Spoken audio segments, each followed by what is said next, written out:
Olá, boa noite.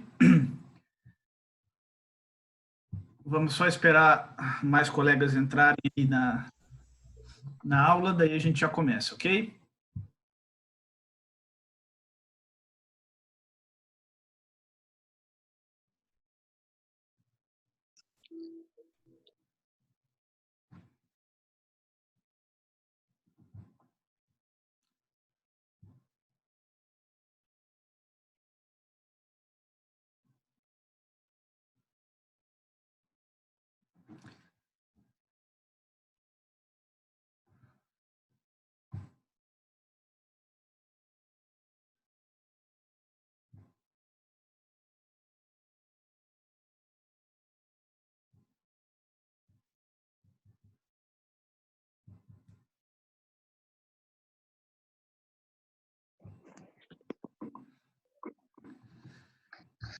Pessoal, estou só esperando chegar um pouco mais de alunos, está muito pouco ainda, e daí a gente já inicia, tá bom?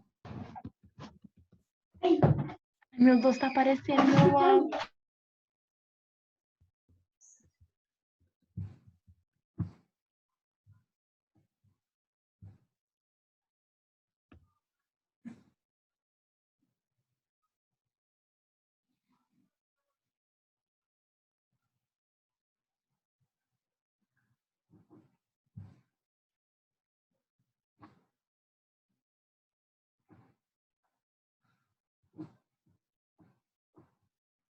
Bem pouca gente ainda, vamos só esperar aparecer mais alguns alunos aí, daí a gente já inicia, tá?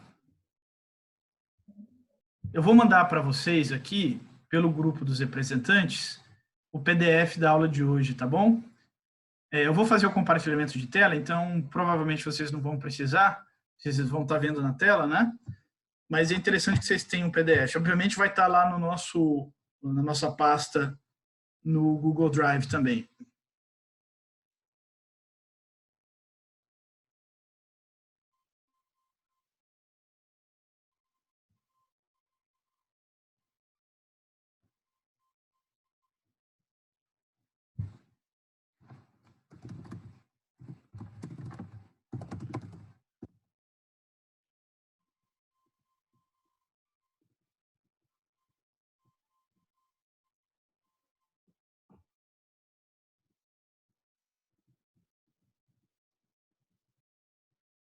Ok, eu encaminhei agora o PDF aqui para os representantes. Eu pediria que os representantes encaminhassem para o resto dos colegas. Vamos ver quantos alunos tem. 26 já. Acho que a gente pode iniciar, né? 26 já é um número razoável. Então, gente, é o seguinte. A gente vai dar continuidade hoje aí à nossa aula, né? Ao tópico que a gente estava vendo antes da prova. E as provas vocês devem ter recebido aí a nota pelo e-mail, né? Naquele sistema de resposta lá. Mas, de qualquer maneira, eu vou postar ela no sistema hoje à noite. Depois da nossa aula, eu já vou postar lá as notas, ok?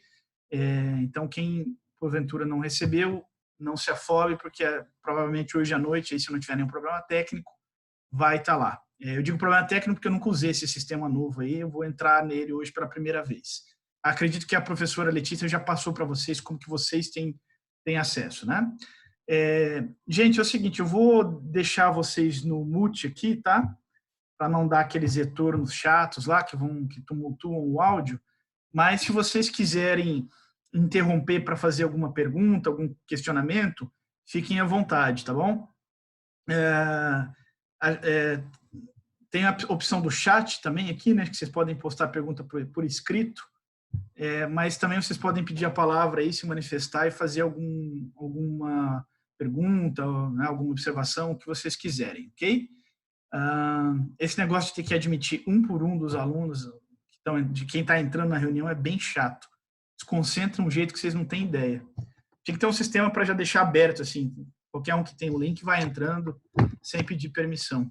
Mas aparentemente não tem. Se tem, me avisem, porque eu não sei como é que é. Tá, bom, então como eu estava dizendo, na nossa última aula antes da prova, né, antes da revisão também, a gente estava vendo lá a sociologia do Émile Durkheim, né, um sociólogo francês, que é considerado aí um dos pais da sociologia, né? Então, eu tinha falado para vocês lá que a ideia de uma sociologia nasceu lá com Auguste Comte, um outro pensador francês, o pai do positivismo, né? Mas ele, na verdade, só teve a ideia de uma ciência da sociedade. Ele acabou não desenvolvendo nenhum sistema de sociologia propriamente dito, né? Ele não é considerado, vamos dizer assim, um clássico da sociologia. O Durkheim, por sua vez, né? O Durkheim é um positivista também, em certo sentido ele é um seguidor do Comte, ele não acreditava muito naquela besteirada lá de religião da humanidade, de igreja positivista, essa parte aí ele não desenvolve, né? Mas a parte pré-religiosa do pensamento do Auguste Comte, ao contrário, ele era um entusiasta. Então, ele era um entusiasta lá da ideia de neutralidade, né, da ciência, de que o pesquisador tem que ser imparcial em relação aos fenômenos que ele pretende pesquisar. E ele era também uma coisa que eu não tinha falado ainda, porque nas nossas primeiras aulas de Durkheim, eu falei só da parte metodológica, do método, né, da concepção que ele tem de como se deve fazer ciência da sociedade. Uma outra coisa que ele um pouco tira do Comte é a ideia de coesão e ordem social, né? Eu tinha falado que o Auguste Comte era um autor de tendências um pouco conservadoras, um amante da ordem e das hierarquias. O Durkheim é um pouco menos um amante da ordem e das hierarquias, mas ele se preocupa muito com a coesão social, com o bom funcionamento da sociedade, né? E, portanto, ele se preocupa muito com questões de moralidade, com o estudo científico, sociológico dos sistemas de moralidade, né? Ou seja, dos padrões de regra que regem o comportamento das pessoas. Então, a gente vai falar hoje um pouquinho disso, mas em relação a uma coisa bastante específica, que é a economia, né? A moralidade e a coesão social em relação aos modos de produzir e trocar bens de valor na sociedade, ou seja, o que a gente conhece como economia, basicamente, né? Mais alunos ainda entrando aqui. Então, esse vai ser o nosso tema da aula de hoje. A gente vai falar especificamente de um livro de Durkheim chamado A Divisão do Trabalho Social, ok? E esse texto é um dos primeiros textos do autor. Ele é um dos primeiras grandes obras do Durkheim, quando ele ainda era jovem, ainda um aspirante a ter o reconhecimento, né, da sociedade. Tem uma pergunta aqui, Rafaela Brito, colocou o Drive no Drive o material? Ainda não, Rafaela, eu ainda não coloquei, tá? Por isso que eu mandei para os colegas representantes de ciência para eles repassarem para vocês. Mas depois da aula já vai estar lá, tá? O material, na verdade, é só um PDF, por enquanto, né? E dentro do PDF tem ali no final uma indicação bibliográfica, tá? Para vocês poderem, né, ter uma leitura aí, além do que eu estou explicando em aula. Mas não se preocupe, porque, bom, os colegas devem ter passado o PDF para vocês, eu espero, né? Se não passaram, cobrem lá os representantes, que eu acabei de mandar para eles. Mas, de qualquer maneira, para a aula aqui, eu vou fazer o compartilhamento de tela, então vocês vão estar vendo como se fosse um quadro aqui, né? Então, para aulas não precisa se preocupar, mas depois da aula eu já vou colocar lá o material tudo atualizado no nosso Drive. Eu não fiz isso ainda, porque agora o sistema mudou um pouquinho, a gente tem que fazer essa live aqui por esse aplicativo, fazer o download do vídeo e subir no YouTube. Só daí a gente pode extrair o link para colocar, né, naquele roteirinho de aula lá. Então, por isso eu não fiz ainda, porque não dá, né, para fazer. Mas, enfim, voltando lá, então, no que eu estava falando, da matéria. Então, a gente vai ver hoje esse livro do Durkheim chamado Da Divisão do Trabalho Social, né, que é um dos clássicos ali da sociologia, uma das principais obras do Durkheim. É de uma época que ele ainda estava lutando para se afirmar no mundo acadêmico intelectual francês, né, então ele não era ainda tão conhecido. E o título do livro é interessante, porque a divisão do trabalho social, né, dá a impressão que ele está falando meramente ali de um tema econômico, né? Lembrando que no século XVIII, aliás, no século XIX, que é o século dele, o estudo da economia é muito centralizado na categoria trabalho, né? O conceito-chave do pensamento econômico da época era, inclusive, a gente vai falar disso quando a gente falar um pouquinho de Marx, o conceito-chave da economia da época era justamente o conceito de valor-trabalho, né? Então, quando a gente vê esse título, a impressão é que ele está falando só de economia, mas não. Ele está falando mais até de moralidade, sob o ponto de vista social, do que propriamente de economia, mas a moralidade referida a questões econômicas, tendo como base a economia, né? Então, eu vou compartilhar a tela aqui para vocês, e daí a gente já começa a entrar mais a fundo no conteúdo, ok? Antes de eu compartilhar a tela, só um outro recado, que como vocês sabem, né, esse aplicativo aqui, a gente tem 40 minutos só de live, né, de chamada.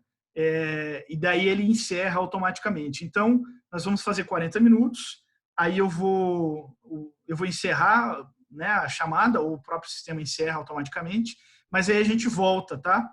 Eu inicio uma nova chamada, mando o link de novo para vocês, daí a gente retoma para fazer aí mais 40 minutos, ok? Então tá, então deixa eu compartilhar a tela aqui para vocês, um segundinho só, deixa eu ver se está aberto o meu arquivo.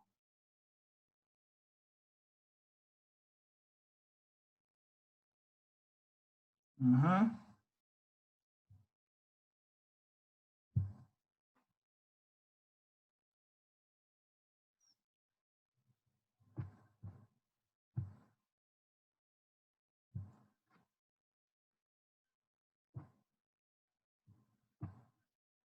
Pronto. Estão conseguindo ver? Espero que sim. Só que agora ele travou aqui, espera aí. Isso. Bom, então o roteiro de aula e atividades, ele vai aparecer lá eu vou colocar dentro da minha pasta, eu vou colocar uma outra pasta com escrito lá segundo bimestre, né? Então eu acho que vai estar escrito lá, número 1, roteiro de aula e atividades, do segundo bimestre, obviamente, né? Então o tema é ainda a sociologia de Emile Durkheim, e aí eu coloquei entre aspas ali continuação, porque é uma continuação, né? E aí o tema específico aí da aula de hoje, que talvez não dê tempo de terminar, a gente continuaria na próxima aula, é a divisão do trabalho social. Bom, então qual que é o ponto de partida aí desse texto? A ideia básica do qual parte o texto é a seguinte, é que a gente mais ou menos pode classificar as sociedades que existem no mundo em dois tipos, né? Então existem as sociedades modernas, as sociedades capitalistas industriais e as sociedades tradicionais, né? Lembre-se que a gente está falando de um autor que é do século XIX, né? Então a Revolução Industrial ela tinha acabado de acontecer, né? Era a época do neocolonialismo europeu, do imperialismo, quando os países europeus se relançaram ali na luta por estabelecer colônias no resto do mundo, né? A América Latina já tinha se libertado, as Américas, né, do Norte, Central e do Sul já tinham se libertado do colonialismo europeu, mas a África e a Ásia estavam caindo ali nas presas do colonialismo europeu. E uma ideia muito forte que existia na época era justamente isso, de que havia ali isso aparece no Durkheim, mas aparece em outros autores também. A ideia de que existe um corte muito profundo ali entre as sociedades capitalistas modernas, cujo centro seria a Europa e um pouco já os Estados Unidos, e o resto do mundo, né? Essa divisão, ela depois ela reverberou no século XX sobre a forma da ideia lá de que existe o primeiro mundo, né? O segundo mundo, que seria o mundo comunista, e o terceiro mundo, né? E esses países, digamos que hoje a gente chamaria de primeiro mundo, né? Eram essas sociedades capitalistas industriais, né? Então existia essa consciência muito profunda de que existe essa diferença entre o capitalismo, as sociedades do capitalismo industrial e o resto do mundo. Isso aí aparece na obra do Durkheim da seguinte forma: ele fazia a seguinte divisão, né? Ele dizia que a gente pode entender essa diferença entre essas duas sociedades da seguinte maneira: existem dois tipos de sociedade. Uma são as chamadas sociedades homogêneas e outras são as chamadas sociedades diferenciadas, tá? Então, eu coloquei aqui, ó, no esqueminha, vou marcar para vocês aqui no texto, ó. colocando em azul aqui para vocês. Espera aí. Né? Então, sociedades homogêneas versus sociedades diferenciadas. Né? Por que o Durkheim ele usa essa terminologia e não a terminologia que eu acabei de passar entre sociedades tradicionais e sociedades capitalistas industriais? Né? Por que ele não fala assim? Por que ele não usa essas duas expressões, que são até mais fáceis de entender? É porque isso aí não coloca em evidência aquilo que ele quer evidenciar. Né? Então, é verdade que as sociedades homogêneas, a primeira aqui, ó, elas correspondem às chamadas sociedades tradicionais. Né? E é verdade também que as sociedades diferenciadas, elas correspondem às sociedades do capitalismo industrial moderno. Mas ele não usa essa terminologia porque não é o aspecto puramente econômico que ele quer enfatizar. Né? Então, as sociedades tradicionais, ele chama de sociedades homogêneas, né? Ou também sociedades segmentadas. Daqui a pouco eu explico por que segmentadas, né? Eu coloquei aqui entre parênteses segmentadas e um asterisco, porque o autor que eu indiquei para vocês lerem, ele prefere a expressão segmentadas, né? Mas daqui a pouco eu explico por que pode ser segmentada, porque é a mesma coisa. Um segundo só. Tá. Então, por que ele fala em sociedades homogêneas? Sociedades homogêneas pelo seguinte, as sociedades que ele chama de tradicional, daqui a pouco a gente vai voltar nesse tópico, mas só para a gente matar isso aqui, as sociedades que ele chama de tradicional são o oposto das sociedades do capitalismo industrial moderno. Se vocês tiverem problemas com a internet, vocês me avisam que está vindo uns recados aqui para mim, tá? De instabilidade na rede. Mas, enfim, voltando lá.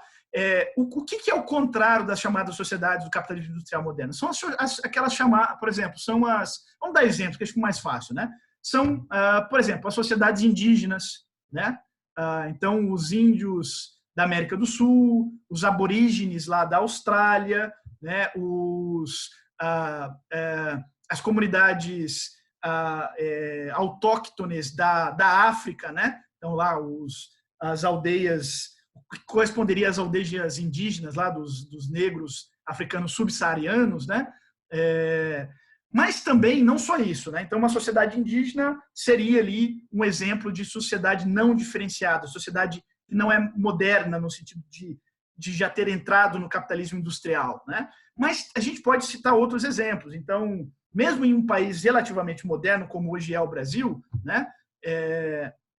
A gente tem bolsões ali de comunidades tradicionais. Então, sei lá, as comunidades, as populações ribeirinhas, né, que habitam aí nas margens, as fozes dos rios, dos grandes rios do norte do Brasil, que são comunidades de pescadores e de agricultores, eventualmente no interiorzão do Brasil, né, mesmo aqui no sul, no Paraná, numa cidadezinha pequena, onde a maioria das pessoas são agricultores. Então, esses seriam os exemplos de sociedades. Gente está tentando entrar aqui, deixa eu deixar eles entrarem. Esse seria um exemplo de sociedades tradicionais, né? E aí o Durkheim ele vai dizer o seguinte, ó, ele vai dizer que sociedades homogêneas elas têm uma tendência, elas são chamadas de sociedades homogêneas pelo seguinte, porque elas têm uma tendência a um baixo grau de divisão social do trabalho, tá? Então, tá aqui, ó. É a primeira flechinha que eu puxei, né? Sociedades homogêneas ou segmentadas, né? Então, puxei a flechinha e coloquei ali, ó, baixo grau de divisão social do trabalho. E, ao passo que as sociedades diferenciadas, ou seja, as sociedades do capitalismo industrial moderno, elas são sociedades que têm um alto grau de divisão social do trabalho. Né? Daqui a pouco eu vou voltar nisso e explicar direitinho o porquê dessas coisas, tá? Só para a gente fazer esse traço comparativo aqui. E a consequência de um baixo grau de divisão social do trabalho é a seguinte: com um baixo grau de divisão social do trabalho, as sociedades homogêneas tendem a ter uma consciência coletiva mais forte. Né? E é essa consciência coletiva que vai engendrar o seu tipo específico de coesão social, que é a chamada solidariedade mecânica. Tá? E, por oposição, às sociedades diferenciadas, que têm um alto grau de divisão social do trabalho, tem uma tendência a um maior sentimento de interdependência. Então, se nesse aspecto aqui as sociedades tradicionais desenvolviam uma consciência coletiva mais forte, as sociedades diferenciadas tinham um maior sentimento de interdependência, né? E o tipo de coesão social que ela gerava era baseada na chamada solidariedade orgânica, tá? Eu sei que eu estou falando grego agora para vocês, né? É porque eu estava só querendo delinear o esqueminha. Então, agora a gente vai ir nos específicos, tá? Agora eu vou retomar esses temas que eu acabei de passar aqui, só que eu vou entrar nos específicos, ok? Então, vamos lá. Eu tinha falado aqui, né, ó, aqui do lado esquerdo da tela, sociedades homogêneas, primeira flechinha, baixo grau de divisão social do trabalho, que leva à consciência coletiva, que leva à solidariedade mecânica. Então, nós vamos falar do que é solidariedade mecânica e a gente vai recompor esse percurso aqui para vocês entenderem qual que é a lógica deles, tá? De todos esses termos, né? E do percurso em si. Então, solidariedade mecânica. Está na segunda página aqui já do nosso PDF, ok? Segundinho só.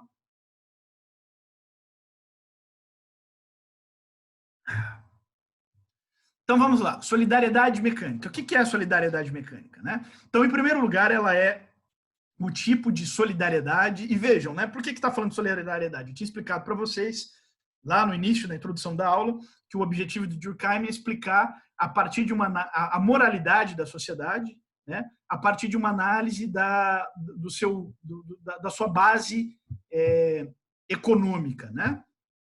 De como que a sua maneira de organizar a economia engendra um tipo específico de moralidade e, portanto, um tipo específico de coesão social, ok?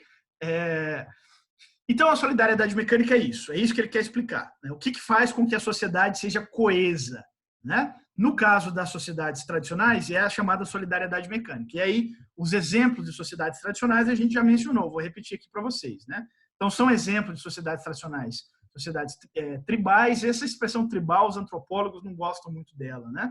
Ela caiu meio em desuso, porque ela tem um certo preconceito embutido. Mas, enfim, as sociedades indígenas, vamos dizer assim, né?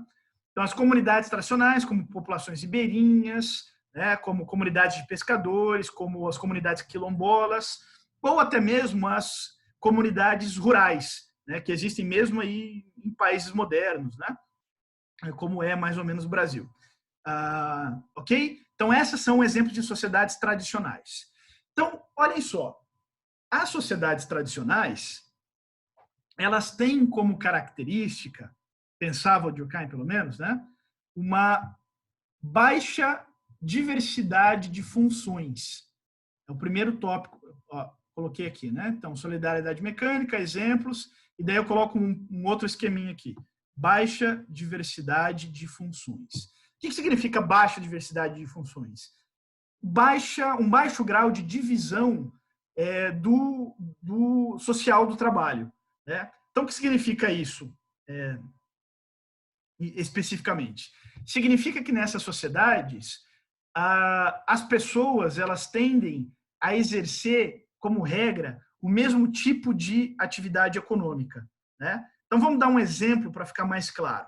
Então peguem, por exemplo, as sociedades indígenas brasileiras, né? Não sei se vocês sabem, né? É claro que isso aí varia um pouco de qual grupo indígena a gente está falando, mas como regra os grupos indígenas brasileiros eles tinham a seguinte divisão de tarefas na sociedade deles. Basicamente era assim: homens tinham como função a caça e a defesa da comunidade, ou seja, fazer a guerra, né? E as mulheres tinham como função cuidar das crianças e agricultura. Então veja, as funções, é claro, aí tinha ali, né, algumas funções muito específicas, como a do pajé, do cacique, etc., mas era um ou outro indivíduo dentro da comunidade, né? O grosso da comunidade se dividia em apenas 2 tipos de funções, né? E a divisão era pelo sexo. Então, mulher cuidava das crianças e da agricultura, era a mulher que tinha que plantar, colher, etc. E o homem cuidava de caçar e de fazer a guerra, ou seja, de proteger militarmente, né, a comunidade. Então, veja que o grau divisão social do trabalho, lembre-se que esse é o título do livro que a gente está falando, né? A visão social, a divisão do trabalho social, mais ou menos, né? O grau de divisão social do trabalho é muito baixa, né? Basicamente, só as pessoas se dividem ali em duas categorias, né? De acordo com o sexo, em termos de função que exerce, função econômica que exerce dentro da sociedade, ok? E esse mesmo padrão a gente enxerga em outras sociedades que a gente classificou ali como tradicional. Então, imagine, por exemplo, uma população ribeirinha. População ribeirinha que vive aí à margem dos rios, né? Tradicional. Então, basicamente, eles vão ser também compostos por agricultores e pescadores, né? Então, todo mundo exercendo mais ou menos as mesmas funções econômicas dentro da sociedade. Se a gente pensar numa comunidade agrícola, na Europa antes da Revolução Industrial, né? Ou no mundo antes da Revolução Industrial, a imensa maioria das pessoas era o quê? Exerciam uma função que era de agricultor, né? Tinha ali as exceções, os sujeitos que eram padres, né? Os poucos comerciantes que tinham, o pessoal que cuidava, os artesãos, etc. Mas o grosso da sociedade exercia a mesma função, que é de agricultor.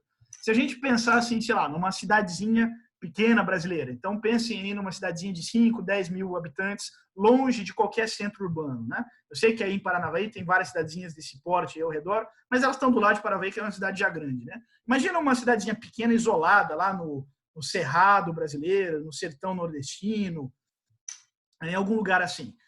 Então, a maioria das pessoas que vivem nessa cidade, né, são agricultores. Vão ter algum pedacinho de terra ali na região, ou arrenda terra de outro, e exerce a mesma função que é da agricultura. Aí vai ter o padre da cidade, vai ter o delegado, vai ter o juiz, vai ter ali um outro comerciante, mas o grosso da população exerce a mesma atividade.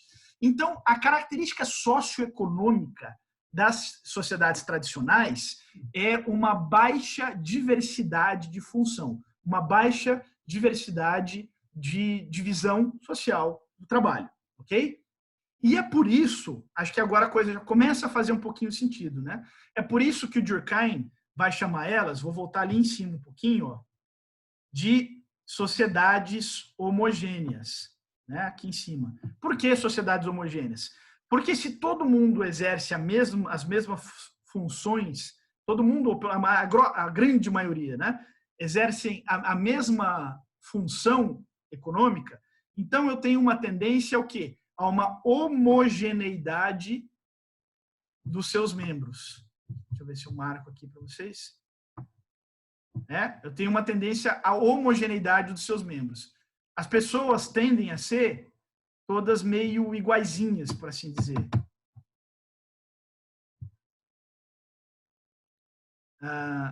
Entenderam?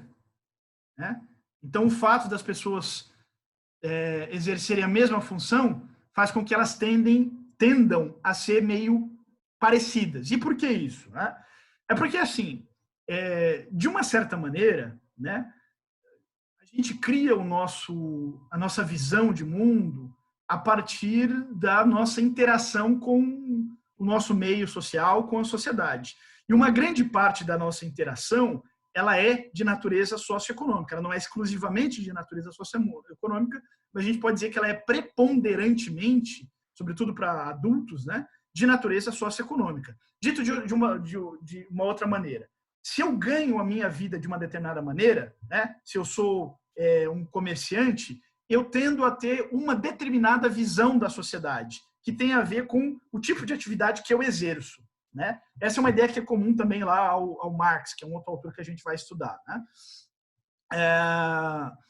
Então, assim, vamos dizer para simplificar, né? Se a gente pegar as várias, mesmo na nossa sociedade moderna, se a gente pegar os vários segmentos socioeconômicos da sociedade, a gente pode mais ou menos notar uma certa afinidade na maneira de pensar e de ver as coisas de acordo com as profissões, né? Então, sei lá, advogados tendem a ver o mundo de uma determinada maneira, empresários tendem a ver o mundo de uma outra maneira, professores tendem a ver o mundo ainda de uma outra maneira, né? Já recebi um aviso aqui que o tempo está acabando. Deixa eu ver. vai acabar em 10 minutos a nossa reunião aqui. Um segundinho só, gente. Numa sociedade, retomando então, numa sociedade em que todo mundo exerce o mesmo tipo de atividade socioeconômica, a tendência é que as pessoas desenvolvam visões de mundo muito próximas, né? Então, a baixa diversidade de funções, o baixo grau de divisão social do trabalho leva a uma homogeneidade dos membros, que por sua vez leva a que todos tenham uma mesma visão de mundo, vamos dizer assim, e, portanto, mesmos valores, né? Então, ou seja, todo mundo é muito igualzinho, tende a ser muito igualzinho. Isso a gente pode ver nos exemplos que eu citei, né? A gente pensar, por exemplo, na comunidade indígena, os indivíduos que fazem parte da comunidade indígena, eles tendem a ser muito parecidos uns com os outros na sua maneira de pensar, nos seus valores, no jeito que se veste, etc. A mesma coisa vale, sei lá, para uma cidadezinha pequena de 5 mil habitantes, perdida no meio do cerrado ou do sertão, né? Onde todo mundo é agricultor. As pessoas tendem todas a ser muito parecidas, pensar da mesma maneira, ter a mesma visão de mundo, ter os mesmos valores, etc. Né? Acho que ficou claro isso. Né? Então, o que acontece? Esse tipo de sociedade tem uma tendência a ter, é o próximo elemento aqui do nosso esqueminha, vou marcar em azul aqui para vocês, tem uma tendência a ter um baixo grau de individualização, uma baixa individualidade. Ou seja, os indivíduos eles tendem a se destacar pouco dos outros membros da sociedade, né? Entenderam? E eu vou fazer um parênteses aqui, vou voltar ali em cima. Gente, se eu me perder falando aqui, esquecer que vai acabar o tempo, daí a chamada vai encerrar automaticamente, aí vocês fiquem tranquilos, eu já inicio o outro, tá? Voltando aqui em cima, eu tinha dito para vocês que eu ia explicar por que tem a expressão segmentado aqui também, né? Então, sociedades homogêneas aí entre parênteses segmentado, eu marquei em azul aqui, ó, no topo da tela, né? E eu coloquei um asterisco ali, e embaixo, ó, aqui embaixo eu coloquei o asterisco de novo, né? E para explicar segmentos, aí eu coloquei partes distintas mais iguais, né? Eu fiz questão de colocar em segmentados para vocês não se confundirem, porque lá no texto que eu indiquei para vocês lerem, o autor ele prefere a expressão segmentado ao invés de homogêneo, né? Para o Durkheim dá no mesmo, tá? Por quê? Porque o segmento é justamente isso, é uma parte que é diferente, mas é igual, né? Pense, por exemplo, numa barra de chocolate que tem aqueles quadradinhos. Os quadradinhos, cada quadradinho é uma unidade, mas ele é igual ao outro. A sociedade homogênea, ela é segmentada por conta disso, porque ela tem vários membros, né? Não é um único sujeito, são vários sujeitos, mas os sujeitos eles são diferentes, mas são iguaizinhos, né? Então, por isso a ideia de segmento, né? De sociedade segmentada. Então, voltando aqui embaixo, para a gente voltar no esqueminha que a gente estava aqui. Então, baixa diversidade de funções leva a uma homogeneidade dos membros, os membros todos muito iguaizinhos, que acabam tendo uma mesma visão de mundo, né? Que acabam, acompanhando no esquema, né? Que acabam tendo os mesmos valores, que acabam tendo, daí, portanto, uma baixa individualidade. A individualidade não é prominente, né? Não é ressaltada, e na medida em que a individualidade é baixa, no sentido dos indivíduos não aflorarem as suas características peculiares com muita força, né? Eu tenho o quê? Um predomínio da chamada consciência coletiva. Consciência coletiva é aquela consciência que é comum a todos os membros da sociedade, aquilo que tem de comum na cabeça de todas as pessoas, né? Então, eu tenho um predomínio muito forte da chamada consciência coletiva, ok?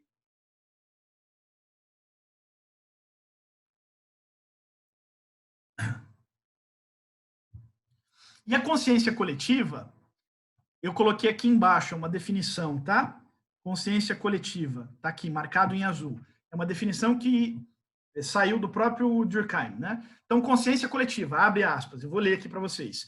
Um conjunto de crenças e sentimentos comuns à média dos membros de uma mesma sociedade, que formam um sistema determinado que possui vida própria, né? Então, nas sociedades tradicionais, a consciência coletiva, aquilo que é comum ao modo de ver de todas as pessoas, ela é muito forte. E, como consequência, eu tenho uma tendência à repressão ao diferente, né? Então, o que eu quero dizer com isso? Imagine lá, no exemplo que eu dei. Então, imaginem vocês lá, numa cidadezinha de agricultores de 5.000 habitantes, lá no interior do Cerrado, ou no sertão nordestino, né? E todo mundo ali cristão, uns católicos, outros protestantes, todo mundo bastante conservador, todo mundo se veste mais ou menos da mesma maneira, todo mundo pensa mais ou menos da mesma maneira. E aí, por algum motivo, tem um rapaz lá, que é filho lá de alguém da comunidade, que por alguma razão, ele é um pouco diferentão, ele resolve ser punk. Aí ele raspa o cabelo, faz aquele corte moicano, usa umas roupas rasgadas com as correntes, e ele sai na rua assim, lá na vilinha dele.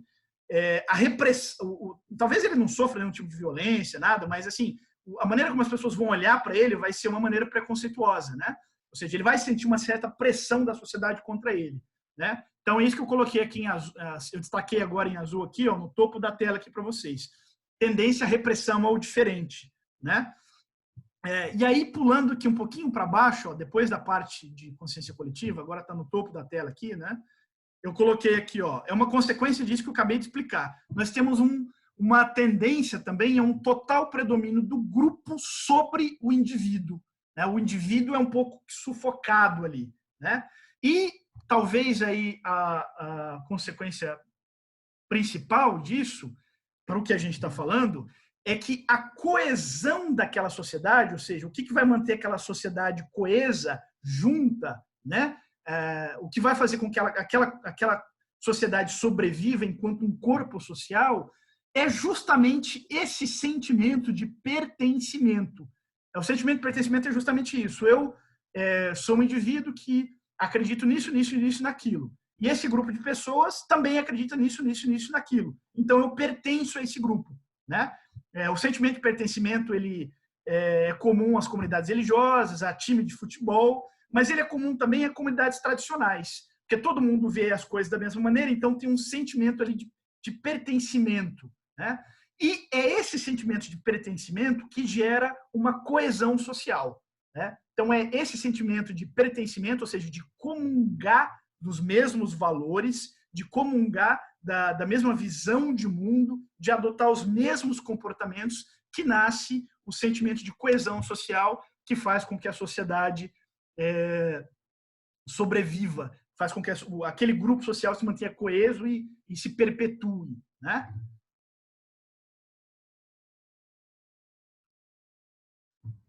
O Durkheim, ele chama esse tipo de sociedade mecânica. Aliás, desculpe, de solidariedade mecânica, né? Por que ele chama de solidariedade mecânica? Porque, assim, ele nunca explicou muito bem, para ser sincero, porque ele escolheu justamente essa expressão mecânica, né?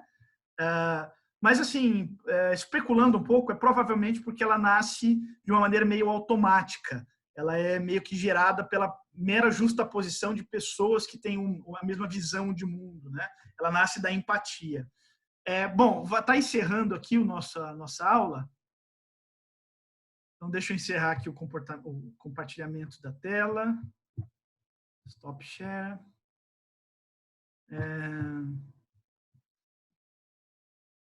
Então, deixa eu ver quantos alunos tem aqui na sala. 39. Uma sala que tem quase 90, quase 80 alunos, né? Tem pouco. Lembre-se que a gente está fazendo o controle de chamadas, tá, gente? Não se esqueçam disso. E a participação, inclusive, ela vale nota. Então, gente, vamos fazer uma rápida pausa aqui, porque o sistema já vai encerrar mesmo a chamada. Aí eu só vou encher minha garrafinha d'água, que está acabando, e daí eu já faço a nova chamada e a gente já volta, ok? Um segundinho só, então.